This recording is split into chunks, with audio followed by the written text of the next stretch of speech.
Well, hello everybody. I'm Mal Burns, and this is a welcome to Safari at OSCC 2022.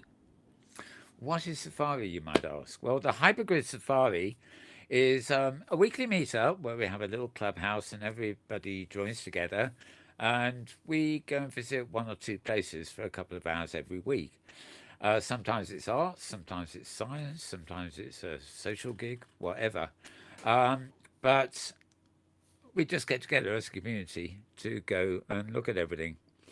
The hypergrid itself is a way of connecting all the grids that are use Opensim software together. And jumping on a hyperjump, as it were, is as easy as just a teleport in somewhere like Second Life, which, of course, as a grid, is behind its own walled garden. So, this is, we've been here before. I think this is the third time we've done a proper Hypergrid Safari at conference, but we have one problem, and that is that you guys listening to me now are watching on stream on TVs, and we can't easily broadcast a safari onto the TV screen because we're jumping here, there, and everywhere. Great fun it is, but not easily filmable. So what we've done is we've prepared a sort of 2-hour section, of which this is the beginning, to occupy you while we as avatars in world are actually on safari. This year, because of the arts theme, we've actually got 4 destinations. People in world will be visiting them in their own order. They're left to choose. And we've conducted some advanced interviews with the hosts of those regions, and we got some film footage to show you of those regions too. So although it's not quite the same thing, it's a different experience, you will be actually being introduced to each of the stops on safari. That will occupy about an hour of our airtime, and in the second half, we have a special kind of round table where we pull together all the safari regulars into a voice conference, and we sat around a table inside OSgrid, and we talked basically about what we like most about safari, what it means to us, and you know, that's about it really. But interesting stuff because everybody, of course, has a different reason for being on safari or liking it, so to speak. So, without further ado, I've got a feeling my 2-minute intro is probably about 20 minutes by now, so I'm going to jump over and jump into Safari at OSCC, and I'm going to hand over to Thirza Ember, who's going to be doing the first of the 4 interviews. That's where we're going to start, and then, as I say, we'll end with the round table. So I will see you later. I'll be back at the conference for a viewer panel right after this.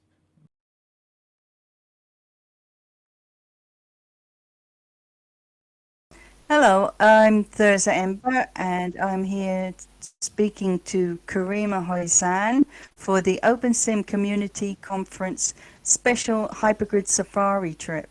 And we're here on Kitely Grid, where Karima has been a member of the grid for, I believe, over a decade. Is that right, Karima? Yes, 11 years actually. That's right.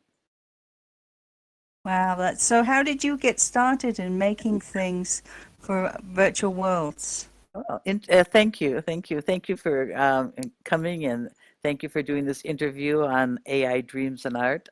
We're very excited about hosting the conference, and I actually started in 2011 because I was invited by a friend of mine, a virtual builder, an architect, D.B. Bailey from Second Life, who was building here on Kitely, and Kitely was at that time just it was in beta. And so it was just, they were asking for people to come and try it out and see if they liked it. So it was free. And D.B. Bailey says, just take a world and do something. I said, well, I've never built a world, I don't know how. He said, well, you'll figure it out. And little by little, I started figuring it out, So I've been here since then figuring it out, and actually falling in love with it. I started to see that the possibilities, especially for what my passion was to begin with, which is poetry. I started seeing the possibilities of actually forming 3-dimensional worlds that I could kind of just let my poetry stream over it and show it, besides listening to it, you could see the poetry, so this is what really drew me here. And as I said, at first it was free, and then I made a really good relationship with Ilan Tochner, who's the CEO, and I never left, once it became, actually Kitely, and it was up and running.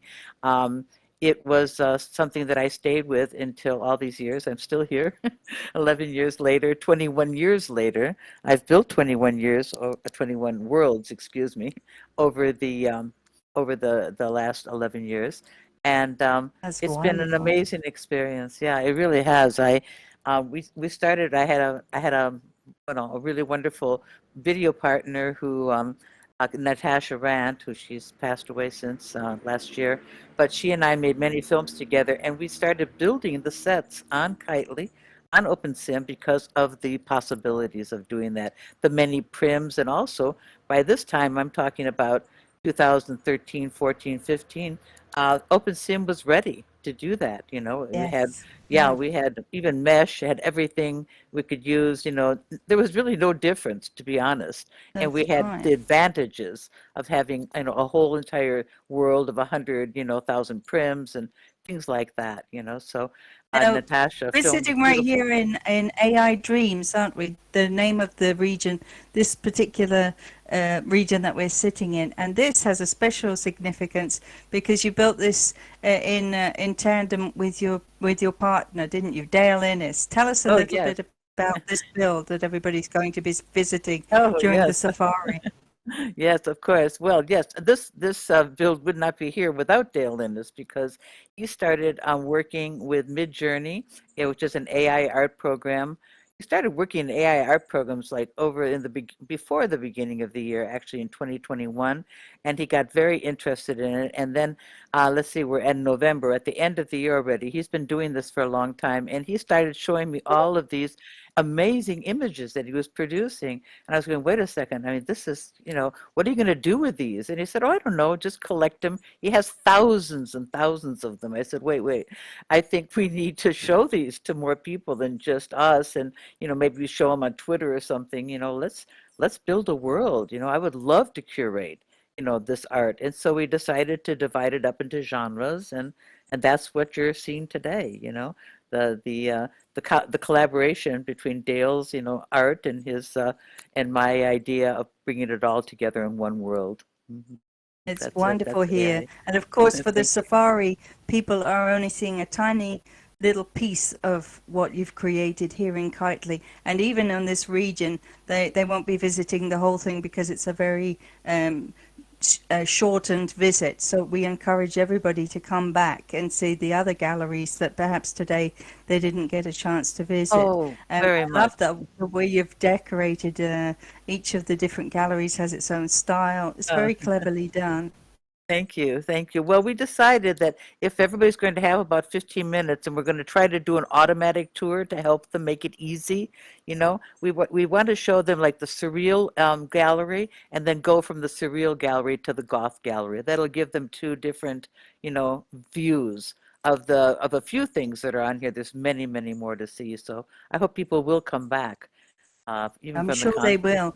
will. Yeah, I And love on that. the Expo region that we have over on the OpenSim Community Conference grid, they'll be able to find landmarks to all your regions. So just drop in and look at the poster that is marked Karima and Dale, and you'll find the links to all the different worlds that they've built. Because Dale is a great scripter, isn't he? Apart Oh, from a yeah. bit of a designer of That's how we art. started off.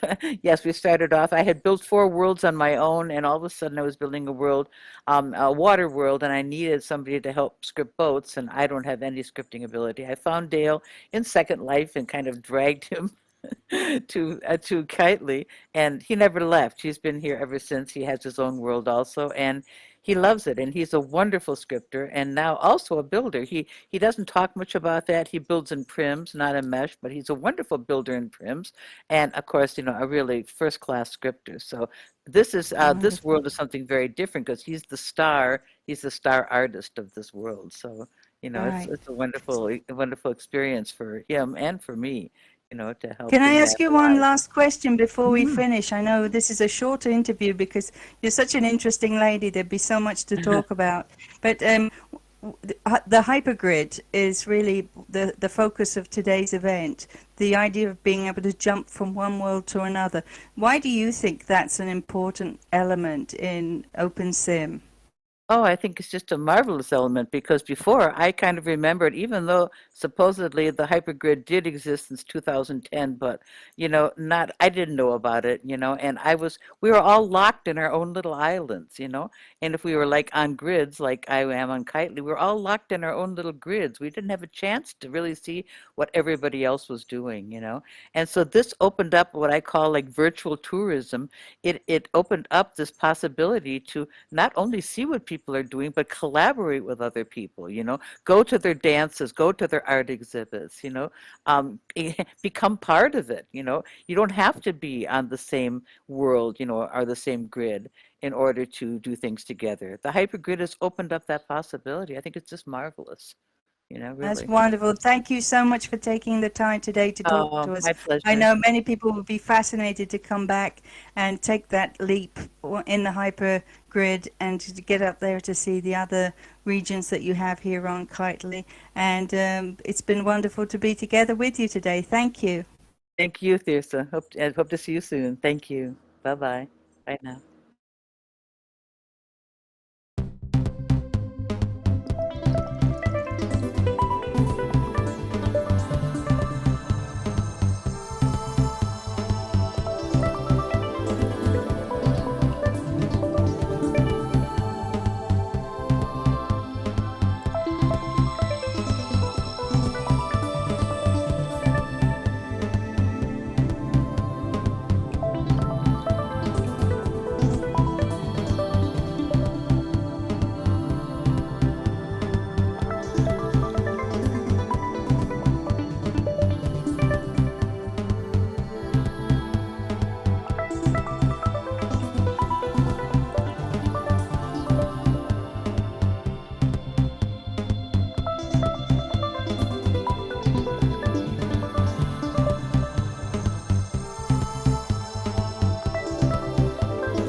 So, hello, I'm Thirza Ember for the Opensim Community Conference, and this is the special safari visit in Opensim.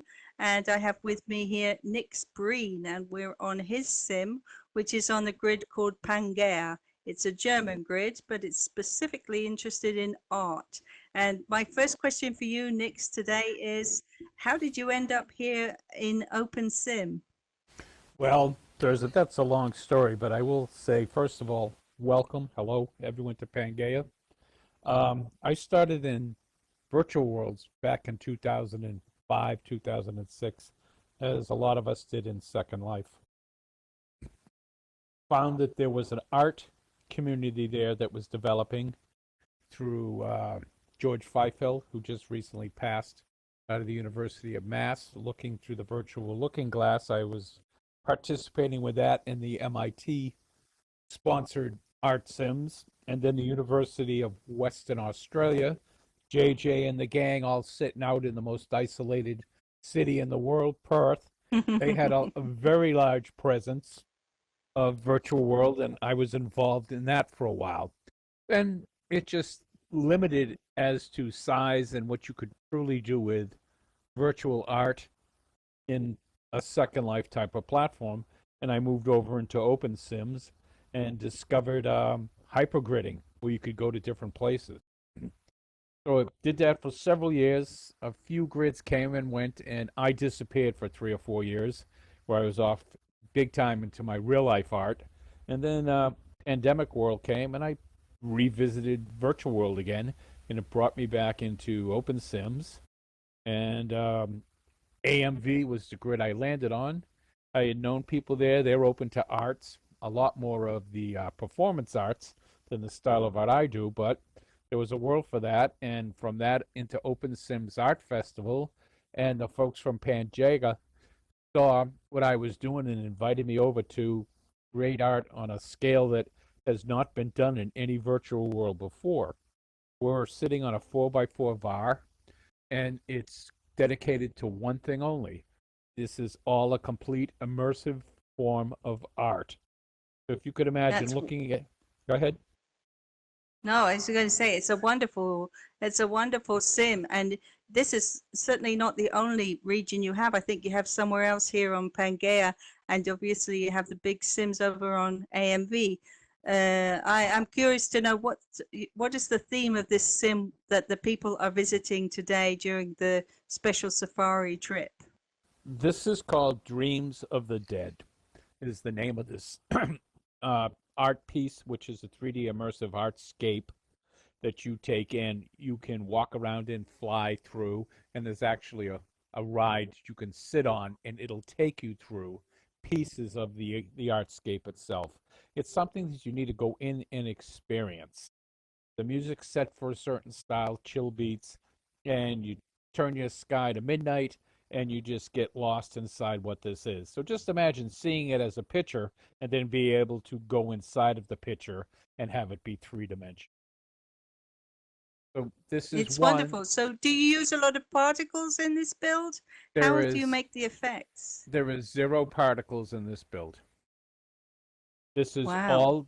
all done with standard prims and mesh prims, and it's retexturing them and applying scripts to create movement, scripts to create color, and scripts to take and flow textures across the mesh pieces that are out there.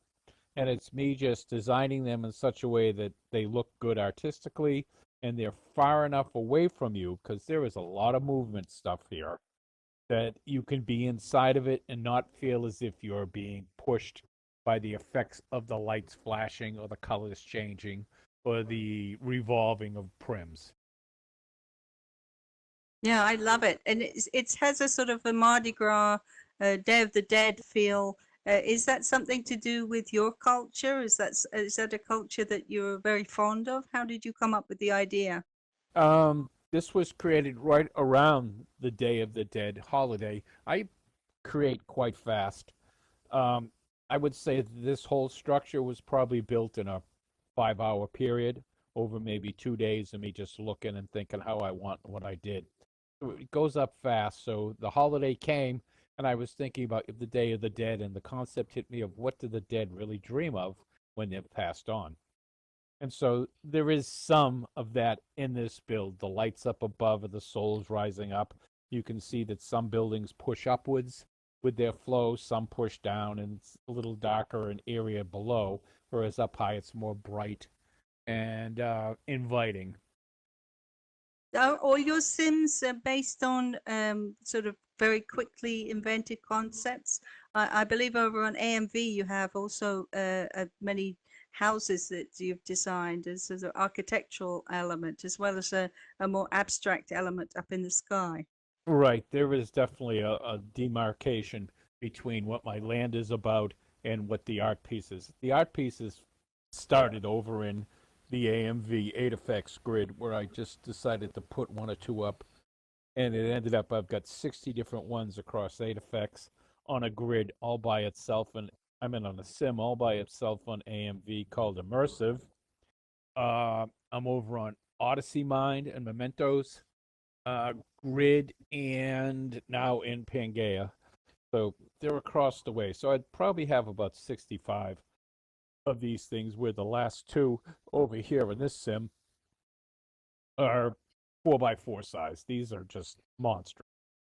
The next one So you had a up, lot of, looks like you've had a lot of support from the grid owners all over the place then, is that right?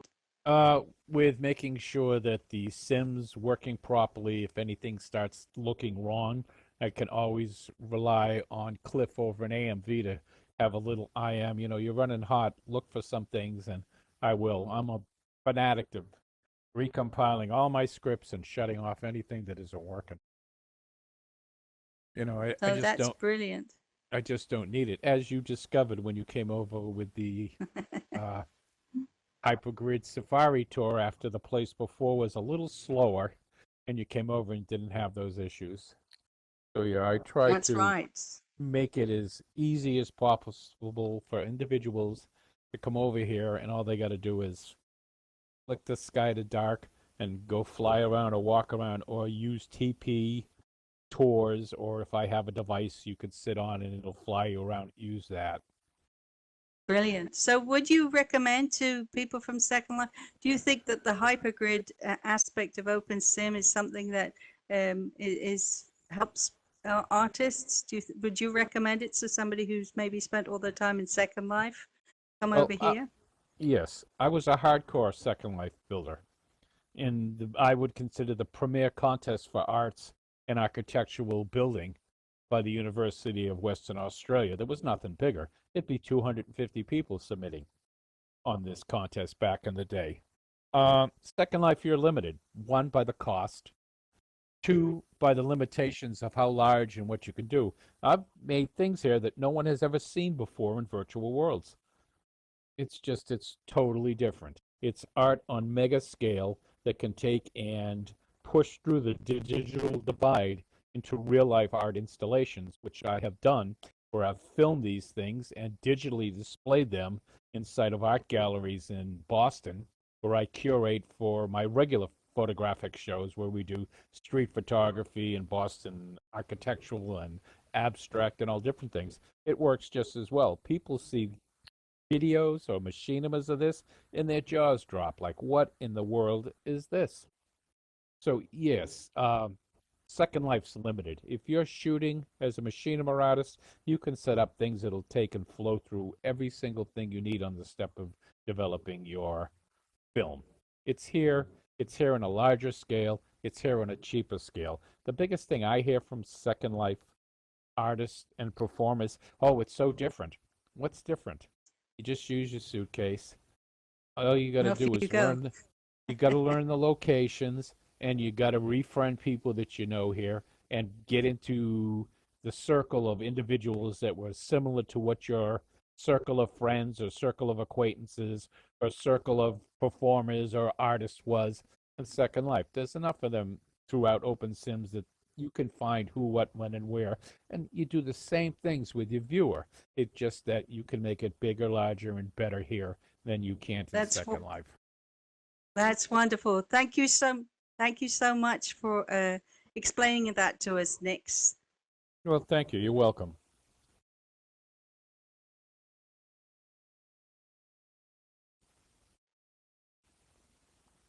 We done?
Hello, I'm Thirza Ember once again, and I'm talking to yet another artist who is one of our hosts for the very special safari trip on the Opensim Community Conference event this year, 2022.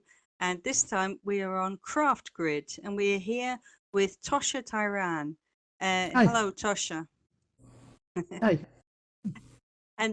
And my first question for you, Tosha, is here up on the top of the tower here in Ivory City, is to ask you, how did you end up here? How did you end up in virtual worlds and eventually in Opensim? Okay. Well, I came first to a Second Life quite a few years ago, and I stayed there for some years, and it was fascinating, but it got to be a little boring. But then I met Lumière Noire, who taught me to build, and he showed me a lot of things, and so I got a little more interested. And then by luck, and I don't know how I got this lucky, Liku Rao, the owner of Craft World, invited me to come to Opensim.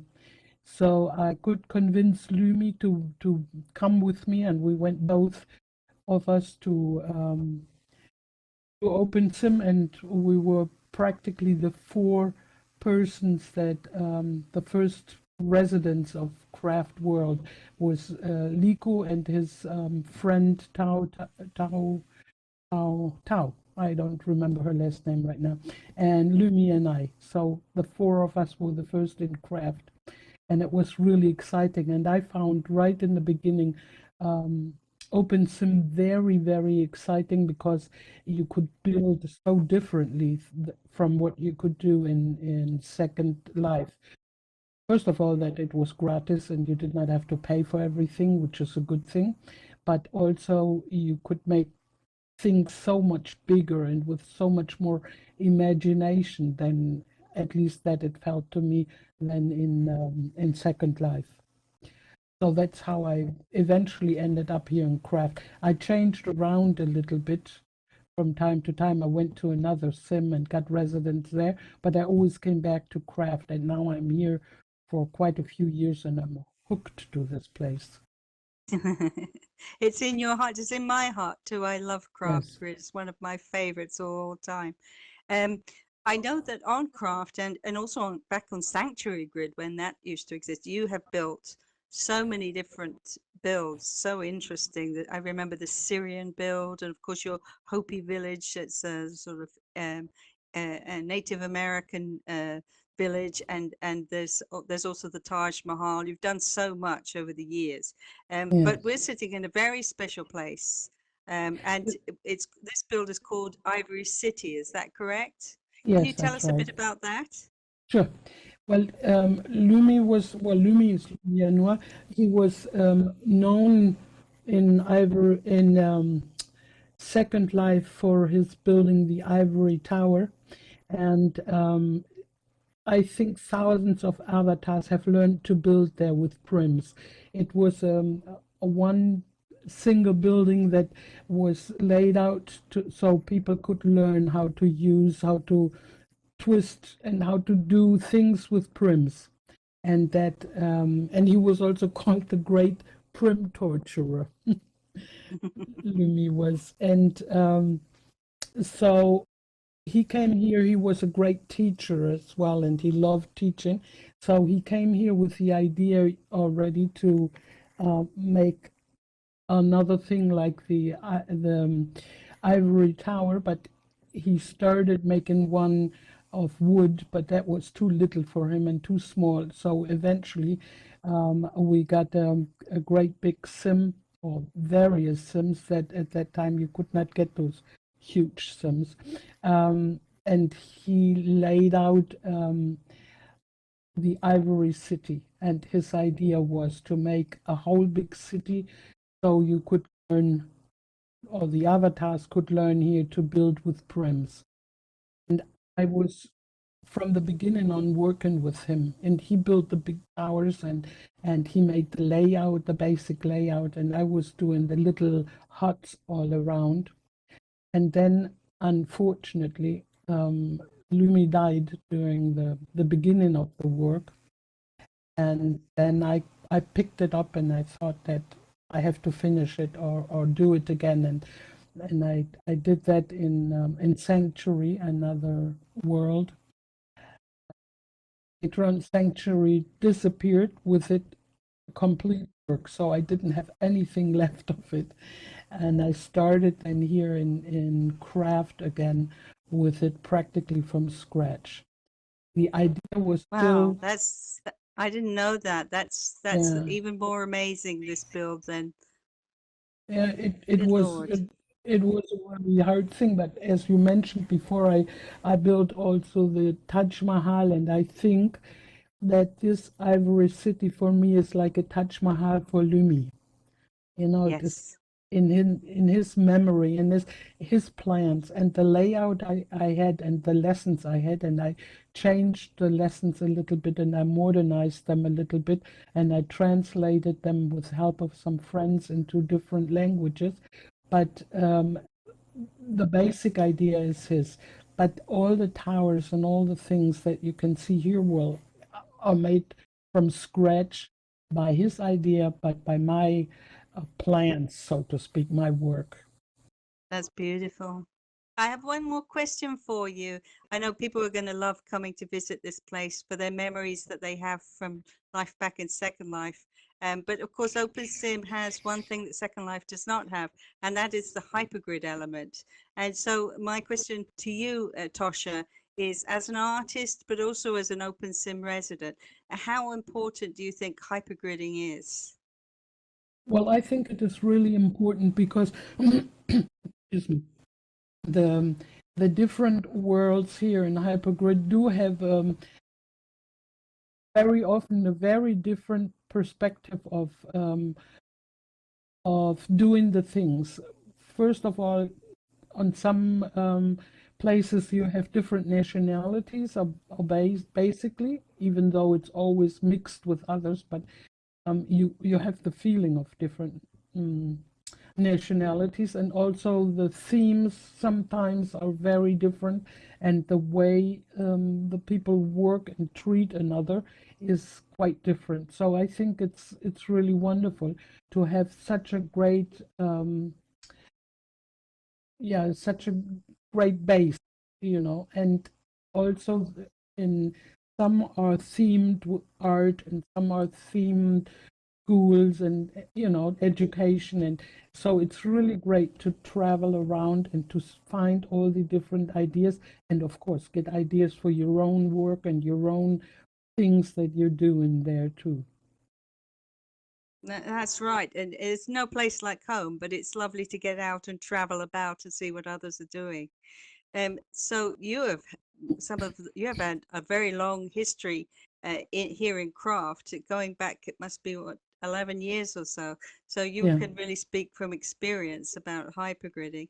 And I just really like to thank you so much for taking the time to talk to us today. And I'm sure the visitors are going to love visiting and looking at all the little instructions that you've set out, all the different information about the prints, but also to see the two NPCs of Lumi and Vince as well down below that greet people as they come. That's lovely.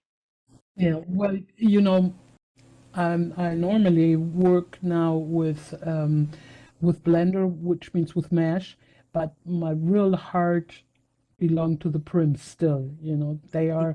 It's such a grateful and wonderful way to work with them. You know, and as you can do it online, or you must do it online, you have maybe others talk to you while you're working, which is all something that you cannot do when you're doing Mesh because you work alone on your PC, and you don't get these immediate ideas, you know. So Prims are for me, yeah, my heart belong to The best. Prims. Thank you very much, Tosha. Thank you so much for talking to us today.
Here I am again, Thirza Ember, interviewing some more wonderful artists who are working here in the Hypergrid.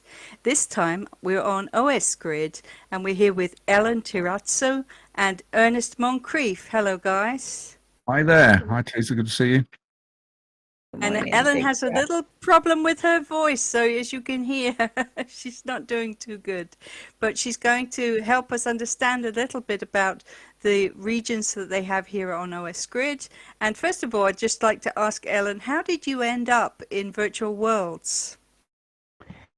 I was teaching for my real life university, and we got a really big grant to set up universities in virtual world in Second Life.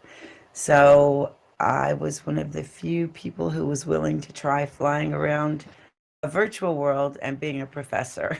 And I started in Second Life at my university region, teaching in an avatar form to students who were also in avatar forms. And I just sort of fell in love with Second Life and the beauty of the scenery and the ease of teleporting and changing clothes so quickly and all the beautiful things that people create. And so that's how I got involved in virtual worlds. And I don't know, I've just enjoyed being now in OSgrid. I'm still active in Second Life, but more active in OSgrid. And I love OSgrid because it's free and you can just build and upload images and make a copy of whatever you're doing. And it's just so much easier to build and create and be creative in OSgrid because of the lack of confines of the money situation. That's true. How about you, Ernest? How did you end up here? Well, interesting. It's a similar sort of story. I was doing a research project as well. I was working for a software company and we were looking into virtual learning technologies, VLEs, I think they were called, virtual learning environments, that was the word. And so that's how I sort of ended up starting to research what virtual worlds were, and at the time, Second Life. That didn't particularly go anywhere, but it did sort of inspire me to sort of get involved in that. And yeah, similar sort of thing, really. Second Life was expensive. I was spending lots of money, and I wanted. I'm being very limited in the amount of land that we got and the amount of that it cost to get things. So started to investigate Opensim and moved across to that, and loved the fact that you could set up your own servers and you could create your own unlimited amounts of lands, unlimited amount of resources. And also the sort of scavenger hunt of wandering around the grids looking for various bits and pieces that you could bring together to build your own environments. And yeah, it's true, isn't it? It's fun. So speaking of building environments, tell me a little bit about this build that we're sitting in right now that the people will be visiting for the safari during the Opensim Community Conference. What is this place? Well, it started out. I started building the Tate Modern in London. Tate Modern was built by Giles Gilbert Scott over on the South Bank. People will know it for the Tate Modern and the Modern Art Museum that's in that now. Just down the river from the Tate is the Battersea Power Station, which is also was architected by Giles Gilbert Scott too. A similar sort of architecture there. I started building that from scratch too. Built the building and then needed to put something inside it. And what better to put inside it than the work of Pink Floyd, as the Battersea Power Station had featured on the covers of the Animals, quite a well-known album cover. Everybody knows Battersea Power Station, probably globally, because of them being included on the Pink Floyd album cover. So that sort of inspired us to put Pink Floyd art in it, and then Ellen, I'll pass over to Ellen, had the idea of really turning some of that artwork into sort of more of a 3D shape there. Ellen? Yes. Yes. So I've always had a huge respect for Ernest's ability to build and make really beautiful things from prims. And also, I really love this idea of an old building being repurposed. And so once he had built this Battersea, really beautiful copy of the actual building, we started thinking about putting Pink Floyd items in it. And as I was looking at the album covers, I just realized that they were such perfect art pieces. And so we started making these, I don't know, sort of vignettes that you could enter so that you would be inside the album cover. And so we looked at all the albums and all the covers and sort of thought of how we could bring those to life here inside this. I guess it's really a dance club, but it's also an art exhibit and a bit of a Pink Floyd history museum. It's wonderful. It's a great mixture of things. And I know here amongst the Art Factory Sims, you have a lot of different things going on. There's the New Orleans one, the one that's about Japan. You have a bit of London, a little bit of Paris. You have so many different things happening. And the people visiting for this special trip for the Opensim Community Conference, they won't get to see everything today, but hopefully they'll come back and take a look at the rest of what you have to offer, because there's so much going on here. My final question to you both, you're both artists, you're both builders, and you're both very interested, I know, in the community. Why do you think it's important that hypergridding exists, this possibility to go from one grid to another? Well, I think, like you said, it's about community and it's about exploring and uniting people from all around the world and learning and just experiencing something different is what I see it as. I would agree with that. I think it's being inspired and to inspire. I think visiting the wonderful regions that people have created around Opensim is wonderful to inspire, to get ideas, to share their thoughts and their visions. And art is about communication. It's about expressing emotions and thoughts and ideas, and it's lovely to share those. So inspiration, sharing ideas, and as Alan says, really importantly is the community aspect and bringing people together with shared interests. And that's even though you're busy building so much of your time, obviously, but you think it's still important to take that time out to go and see what other people are doing, because it's easy to sort of get a tunnel vision, just be concentrating on your own art. But I know you encourage people to come in from all kinds of different grids and take up their little galleries over on the Art Factory Sim, which is a wonderful thing. So I'd like to thank you both for participating in this and for sharing your sim with us and for taking the time to talk to us today. Thank you very much. Thank you so much for having us.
2, 1. Bingo. Hello, everybody. This is the Safari Clubhouse where we're sitting with a bunch of Safari regulars who have come on many, many trips around the Hyperverse with us.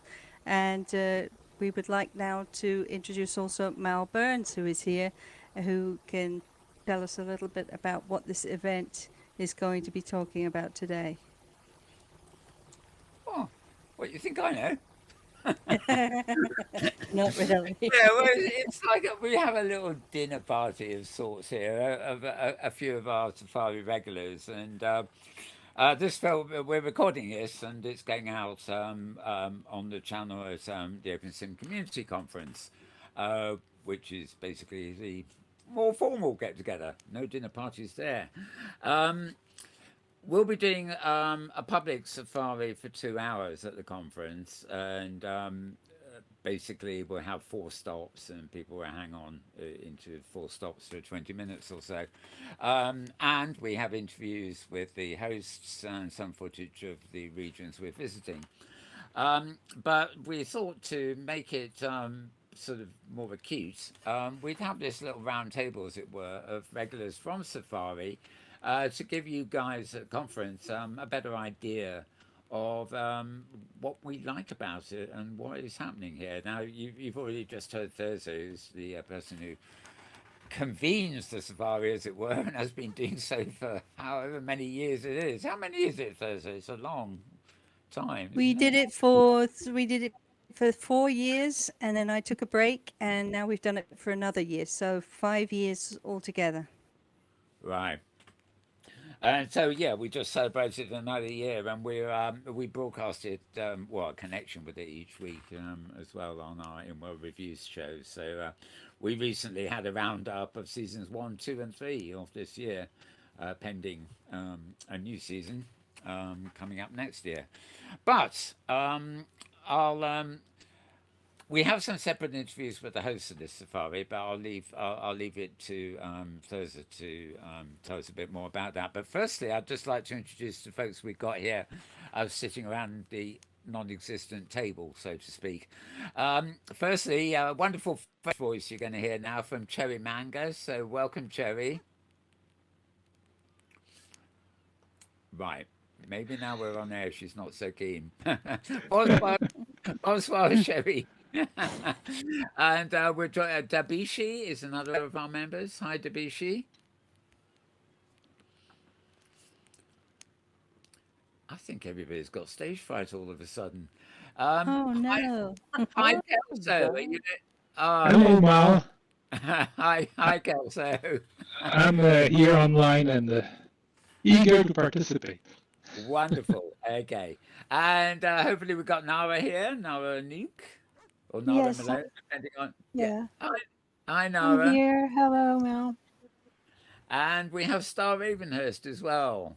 Star, welcome. Thank you. Hello. And also our wonderful cameraman, James Outloud, is here as well. So he's probably connected. Welcome, James. Yeah, I'm here in some fashion. Yep. You sound like you're here in fine fashion. So can we start with Kelso? Because I think Kelso Kelso and Debbie are kind of extraordinarily unique, because that's a husband and wife team, and not only do they have their own grid, but they also come on safari. And I think we all agree, really appreciate what they do. Not only in hosting us so many times, but also in coming around. And I'm just curious, as grid owners, how do they experience the safari, this big group of people wandering around the Hyperverse? What's it like for you, Kelso? Certainly appreciate every week to make a tour with our friends and visit new locations, especially that Thirza is establishing the contact with the grid owners to make sure that what we will be visiting is worth seeing.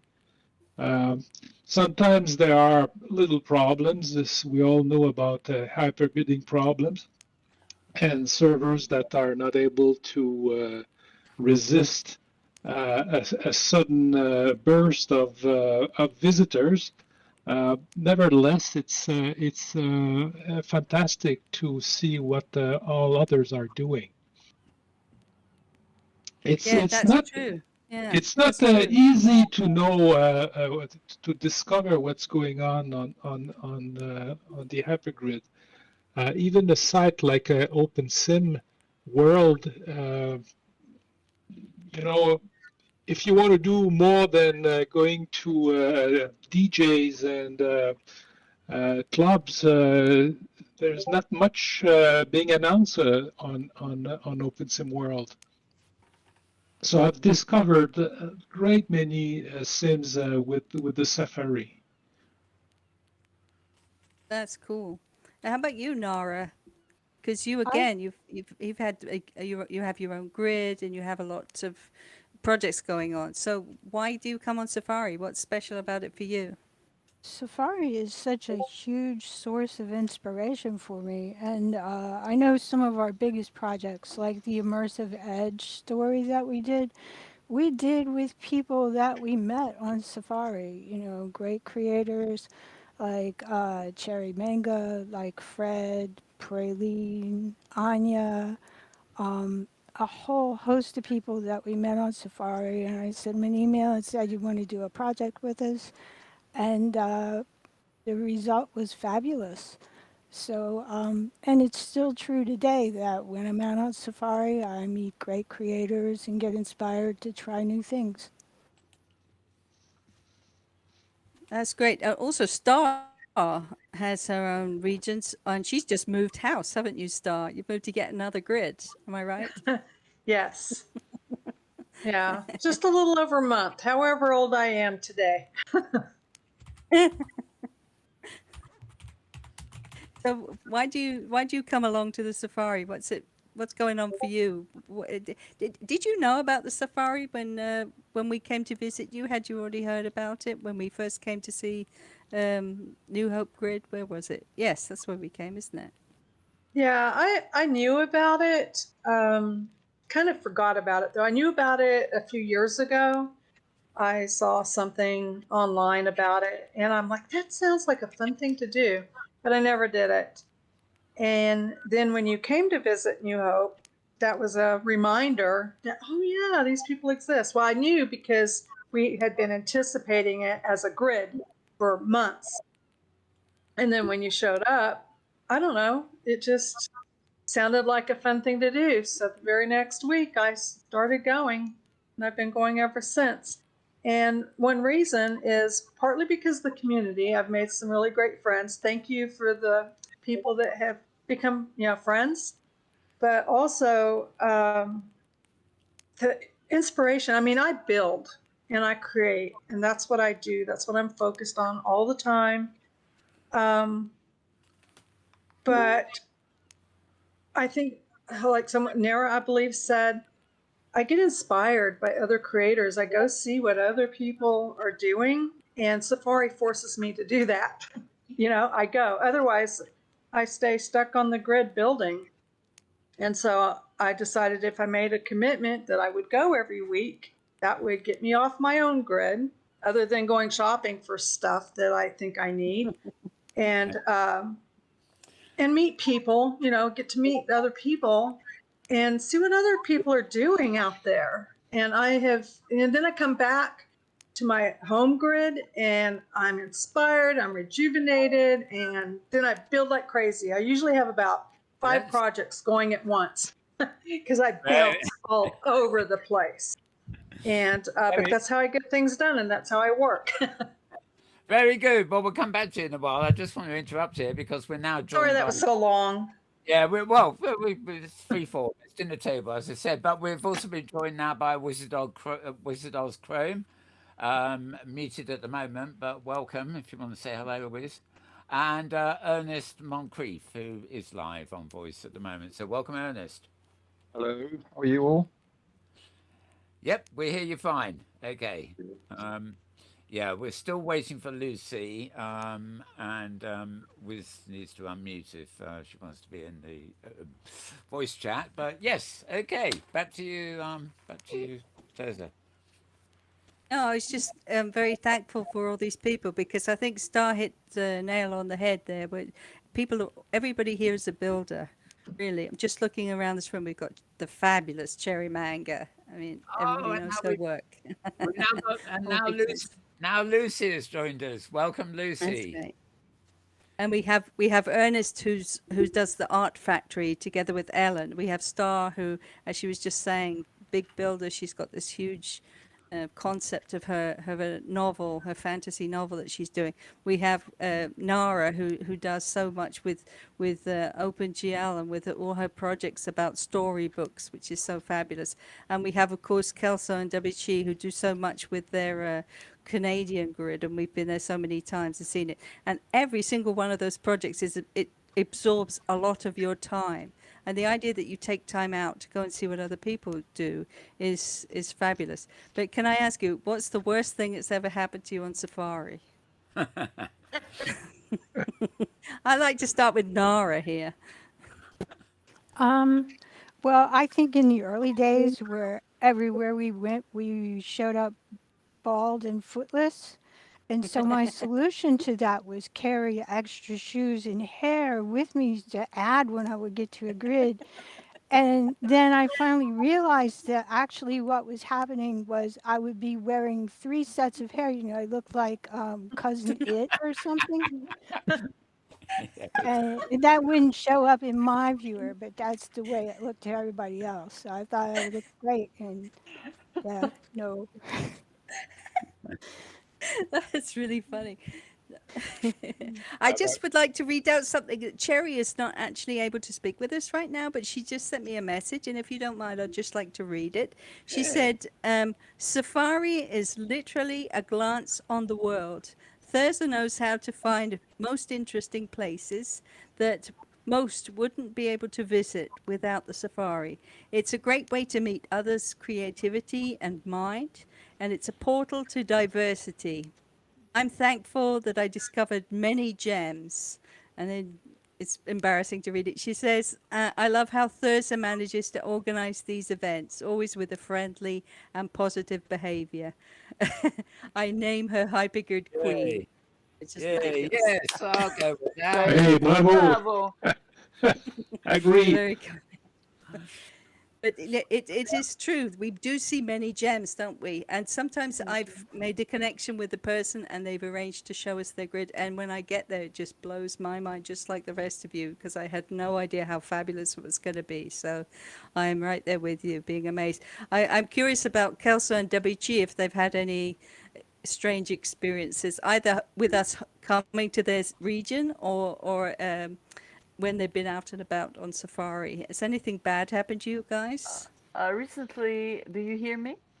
Yes. Okay, recently during the fall season, we got the visitors from Safari, and we were in the castle to take a group photo, and then we wanted to change and go to another room, and we weren't able to go through the door. So, and the door is there is no door, but we were not able to get through the arch. So someone told me, oh, that's because it's solid. It has to be put phantom. I did put it phantom. The entire castle become phantom, and we all fall 3 stories high all together, and forget about the group photo. The funniest thing there, because I'm no builder, but I know the feeling. You sort of sitting there, and you think you're making something phantom, and you are. It's the floor you're on. Just everything. Yeah. I recall also in that castle, we had another group visiting, the French group that was active with, what's his name? Vladimir. Vlad, yeah. And Great guy. in this library in the castle, we had a large number of seats. So the plan was to bring the group there to take a group picture. And as we were installing, our server just decided there was too many people at the same time on the sim, and we crashed.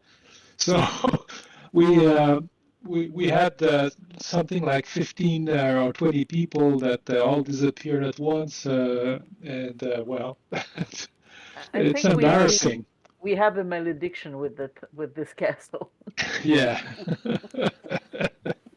How about James? I'm curious to know what James has to say for himself, because he's a serial sitter.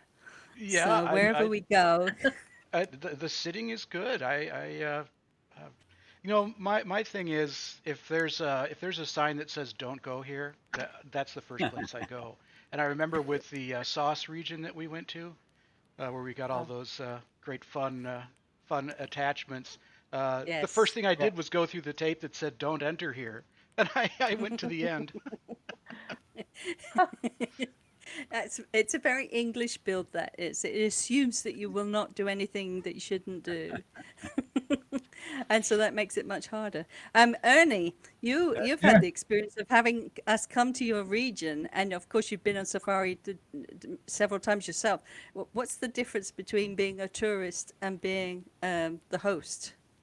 Oh gosh, I think it's with being a host, it's all about timing, isn't it? I mean, I think yeah, it's making sure that everybody's getting the most out of it and get the timing right. And I think it's you either go too fast or you go too slow, and I think it's getting that balance right. And I think that takes a lot of practice and a lot of you know, the more experience you get, the better you get at it. As a visitor, I suppose the one that always gets me, but it's always annoyed me, is when you get that lag and you start marching off to coordinate 00.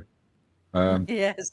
Absolutely no control of it at all. You can see everybody behind you, and you're just marching off to the corner of the. I think I just saw somebody in World arrive at the campfire, and they did exactly that. I was trying to tell them, you know, I am them, telling them where we were, and they went whoosh. I'm marching over here, yeah, and then nobody's going to stop me. So all of you have had the safari come and visit your Sims. Do you think it's a help to come on a trip, a group trip, to get the idea of what it's like to do a safari trip before you have the people come and descend upon your Sim? Was that a helpful experience for you? In the sense that people always ask me what will happen when the safari comes, and I said, well, the best way you can experience that is you come on safari and you can see what other people are doing wrong, and you can do it differently. Yeah. You think that's good advice? Do you learn from coming on safari how to do your own visit when we come and visit your Sims? Well, we certainly learn Yeah, I mean, I think that's certainly the case. I mean, I think you know, a bit of preparation, sort of you know, scripting out, sketching out what you want to talk about, what you want to point out and stuff, so that you don't end up with 40 people on your region and then think, oh, what do I do now? What's the first thing? Because otherwise you're just jumping from place to place. And I think Thirza, you're very good at you know, the phrase. I don't know how globally recognised this phrase is of herding cats. Thank you. You're very good at herding cats, which is something you need to do. How about you, Kelso? We certainly learn a few things to avoid. Too much reading is not good.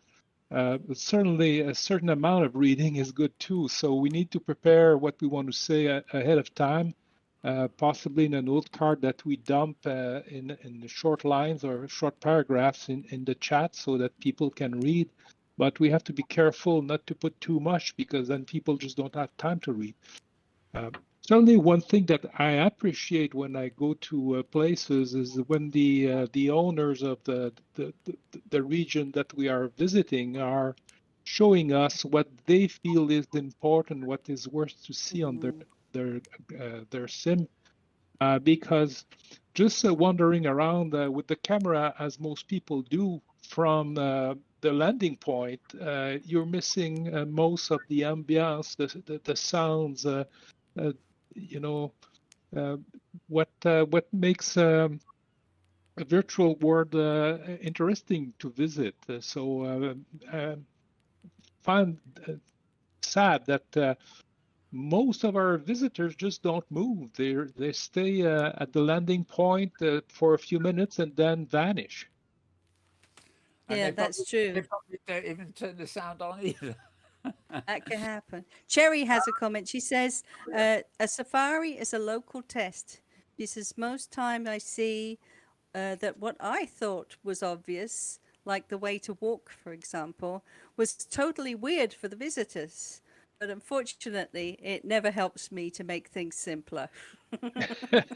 I'd actually like to intervene here with a sort of general question for everybody too, before we run out of time.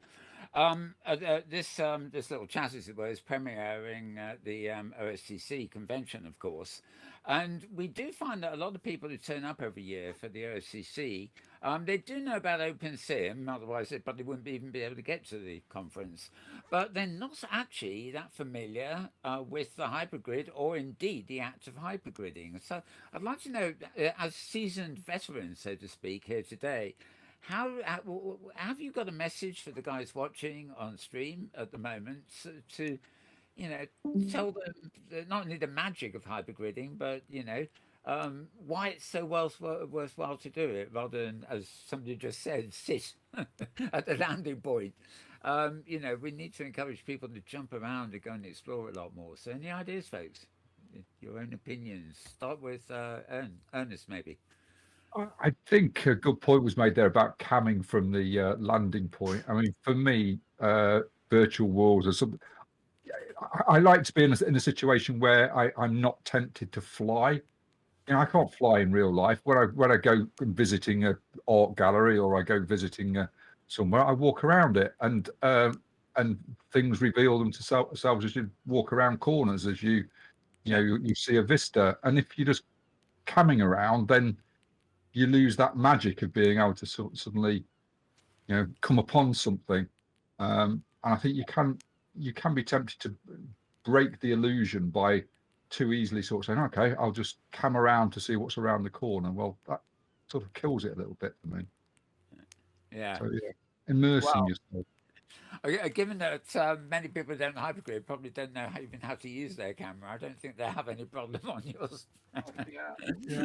On your venue. How about the rest of you? Nara, Kelso, maybe. I think Hypergrid Safari was a good tool for learning how to hypergrid, all the different ways that you could find to get to places on the hypergrid. Because when I first came here, I didn't really understand what that was. Like I was in OSgrid and I went to regions in OSgrid, but I didn't know how to get outside of it. And it's such a magical thing that are hopping from computer to computer around the world and experiencing all these different cultures. And to have a group like this where you can learn how to do that is a gift. My Yeah. sense is I my agree. my sense of the Bichi speaking. My sense is that hypergrading is really coming to the nearer to the notion of metaverse, and because you really access different grids, different coming from different place, approach in different places in different manner, and really it works well today. I would say 8, 9 years ago, when there was a so-called 40,000 something bug, and we never know if we would be able to come home, it was something else. But today, it is very reliable. It's really fun, and it is opening you to different worlds, different ways, different culture, and for creators, it is a source of inspiration because it is a metaphor or of divergent thinking. It's just you go elsewhere and you look, and to me, hypergrid, the possibility to do hypergrid jump is um, core into living in Opensim. Is there, like the way you said that, it really is like the metaverse, as people are going around now and they'll look at OpenSim and say, oh, that's 20 years old, like Second Life. But in reality, I think it is still an ideal template for what the metaverse should be. You know, it's, you go to places, you travel, you see the things just like you would in real life. Star, you were about to comment, I believe. No. Oh, I saw your thing. Sorry. Well, what everyone else is saying, I feel the same way. You know, hypergridding is a way for us to meet other people from all over the planet. You know, because, well, there's people behind our avatars. And That's so Absolutely. true. That's We've so just true. been joined. We've just been joined by a wonderful creature. His name is Humble Tim. Welcome, Tim. Are you on voice? Yes, you are. Yeah, hello. I'm not sure I've ever been called a wonderful creature before, but thank you. Well, we're cameramen, you see. We're zooming He's in the on you. lucky charm of the safari. If Humble Tim is with us, we never crash. Oh, Oh, you didn't know that, did you? And Well, can I just give a quick shout out to Wizard Oz, who is Yeah, right here. Wizzy is Italian, and she's not speaking because we're going pretty fast for her in English. But I just want to give a special thanks to her. Wizzy joined the safari in 2014. She was with me the second week. The first week there was Wizard Ginoid was with me, and the second week. Wizard Chrome joined me together with the lovely Fuchsia, who we all know so well. Oh, yes. And Wizzy's been stuck with the safari all these years, and she's just. Without her, I don't think it would have continued, because it was the inspiration of having those girls with me the first weeks. It seems like, yeah, you know, this is probably going to be a fun thing to do. So I just wanted to give a quick shout out to her. Absolutely. Ciao, Wizard Chrome. Yes, I could get one word of Italian in. It's ciao, along with cappuccino molto caldo, but that's another thing entirely.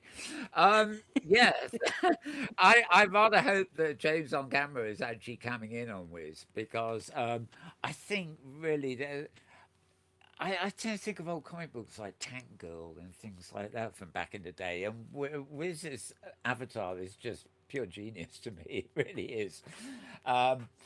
It's got a personality all of its own, but it's sort of very realistic in a cartoony sense. And yeah, I'm trying to find it now on my camera. But anyway, She's So not another wearing question the I one had. you're thinking of, Mal. I sorry? had another question for the group. I had a question. The first time we came to your grids or your sims, I guess we've been to all of you except for Star, and we're coming to Star in the new year. It's obviously a bit of a scary proposition when people come, but is this something you would encourage other people to do? Have the safari come and visit their sim? What's the upside and what's the downside of that? And maybe begin with Nara. Yeah, I had to learn a lot about what would make, because you used to bring these huge groups. I haven't done it since you started back up again, but I had to make the grid better to be able to handle a large group like all of you showing up. And so, yes, I think it's a good thing. And when we were doing a big project and we needed to know if our project was going to crash, a lot of people coming in, Safari would come and do a load test for us. So, yeah, that's a great resource, and everybody should take advantage of it. And it helps people, you know, find what you're working on and be inspired by what you're doing, and put you in touch with what they're doing. Was that the same for you, Ernest? Yeah, no, absolutely. I think yes, it was really great to have everybody over and to find out what people thought was great, what really inspired people, because that sort of inspires you to do more of that, so to sort of focus where your efforts are. But yeah, creativity, like art, it's communication, isn't it? It's a way to communicate, and you can communicate through music, through poetry, but also through creativity and how you create your region and your sim. And communication's two-way, isn't it? You've got to have somebody to to listen and exchange ideas with. Absolutely, I that's think true. I think further to that, something that sort of people miss somehow, and it's not just our hypergridding, of course, which extends across hundreds or thousands of grids really, but you get it in other worlds too. I mean, as you go to a destination, it's like the real world. You might be going out to a concert, so you want the music, or you might be going to a landscape thing. So you might be going to a cliff and visiting a beach, going on by the seaside or something. But all these experiences, the art is out there, the sounds are out there, not just the music, but the ambient sounds that people put into their builds, and all of this. I mean, it is communication, and even a static piece of art that you might never see in the real world does communicate something to you, just as art in the real world does. So the point that is that it is about presence and communication and being in a place and time, as it were, while you travel around. And just like the real world, there is no real difference except that it's probably easier to hypergrid than it is to get out your front door. But That's true. That's Well, it depends on how the internet is working that day, doesn't it? What This about is you, true. Kelson Debici? What about you? Would you encourage people, because you're in Canada and you speak English obviously perfectly well, but you're also French language people. Do you think it's a good idea for people to show their Sims to a group like us of crazy English speaking crazy people? Yeah, Definitely. I find that it is really fun to have visitors, and we learn a lot through that of mistakes not to do or improve them the next time. But really, if you create something and you have no visitors, it's like crying alone in the forest and nobody hear you, you know. So it's an opportunity to show, and it is an opportunity to learn from other and have reactions, and an opportunity to improve every time. But if people are afraid of that, why not considering this community of old timer hypergrider safari people? Why not considering them as a source of learning or talking about their experience, maybe going to their place before safari and giving them some hint, because we all have received visitors at home. We all a lot of time go to safari visit, and I think we could consider ourselves as a group of resourceful people to other who would like to showcase but are not so sure if they can. That's Yeah. true. What about you, Certainly, Humble Tim? Oh, sorry, Kelso, go ahead. well, there's a trick that we've learned. We mentioned earlier the fact that at one point we had a group of French people preparing to take a group picture, and the sim crashed. Well, we have a software that watches the resources consumption on the sim and restart the sim automatically when the load is a bit too high. Well, now what we do just before the group arrives, we disable this watchdog, and we never had any problems since. Of course, you want this to run normally, but our server was able to support a heavy load for an hour or two, and we never had any problems. But that's a hint I would give to people when they receive visitors, is to make sure that uh, there's not something that will make your sim crash automatically. Well, we're running out of time now, but I want to ask Tim what he thinks about safaring. But while he's thinking about that, I'd like to ask each one of you, can you think of a place that you've been to on safari that has stuck in your memory all these years? And I'll give you a moment to think about it. Maybe Tim could tell us why he thinks going on the safari is a good idea for the Hyperverse and for Opensim in general.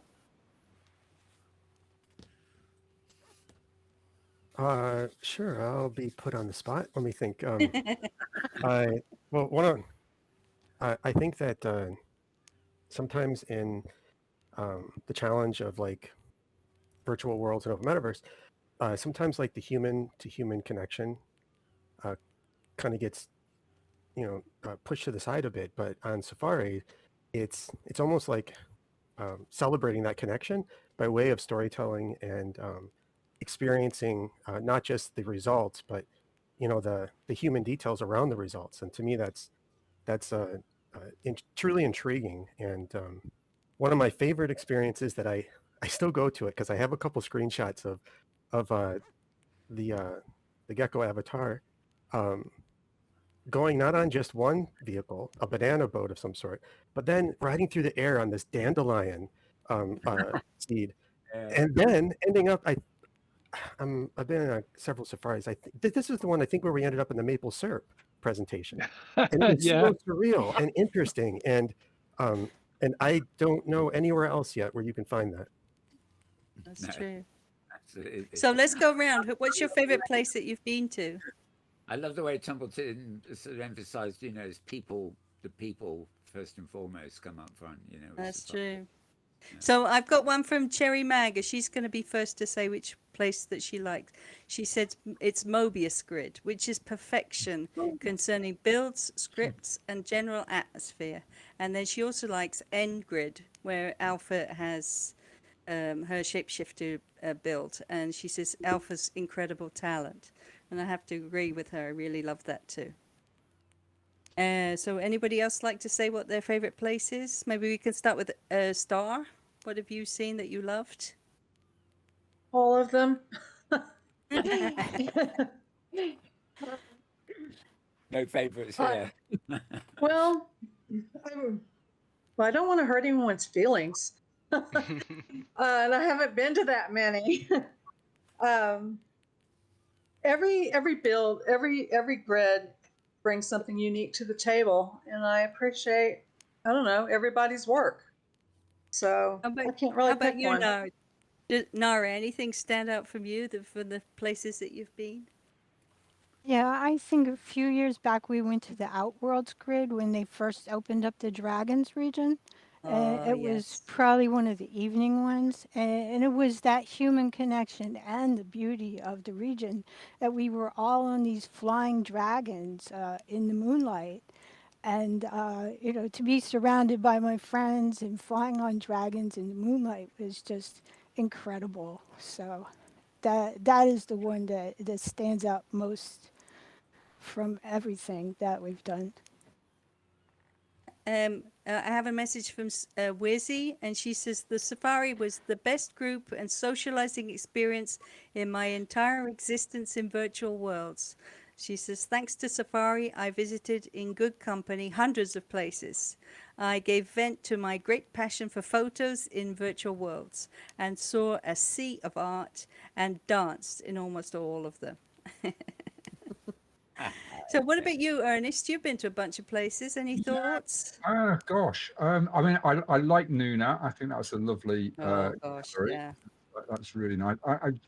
It's a bit like when I do art myself. It's always the last one that I've done that is the one that I really loved going to the Falling Water last week. I thought that was brilliant. But what I would plug is to use the Safari blog spot, because if you didn't get to them, then it's fantastically documented the safaris you've done, and it's a fantastic resource for inspiring you to find places now that are still there to go and visit that are in the blog spot. That's true. What about you, Dabichi? Any favorite place? I would say I'm always triggered by Ange creation of games that are not permanent, but it's part of the attraction as well. But I like to build, but I have not a real sense of how to create a fun game. And this is what I find with Ange and Nanny. They have a mind of gamers, and I just love it. And the last one was very fun because we were landing on a wreck, on a ship that a wreckage, and the ship was totally how do you say that, incline, decline, or whatever, that you were not straight horizontal or vertical, but you were just, oh boy, what's the word for that, penché in French, and you got the real feeling of being on a on horizontal floor like you would be in your life, and your first reflex is trying to find a place to sit because it is very uncomfortable. So it's really funny. And it's not for necessarily for what you win. It's more the concept and the imagery and the imagination around that. Absolutely. And he is creating that. It's free. We see that a couple of days, and then we just wish that the next one is going to come soon. It's fun. Yeah. So, Yeah. Kelso, we're running out of time. Can you tell us one yourself, Kelso? Well, over the years, I've been impressed by Cherry Manga's constructions. And lately, we visited, I think the name is Nyx Breen, was also an art installation, very, very impressive. Excellent. What about you, Mal? What's been your favorite? Oh, I can't possibly say. Too Good many, huh? But no, actually, thematically, right? It's not so much a favourite, but we used to have sites like Hyperica. We used to have Sanctuary, and there are still a couple of grids around that have these kind of like virtual airports. And Yes. I must say, I love looking around there because you see the hypergates too. And sometimes they show you a snapshot of the destination before you walk through them.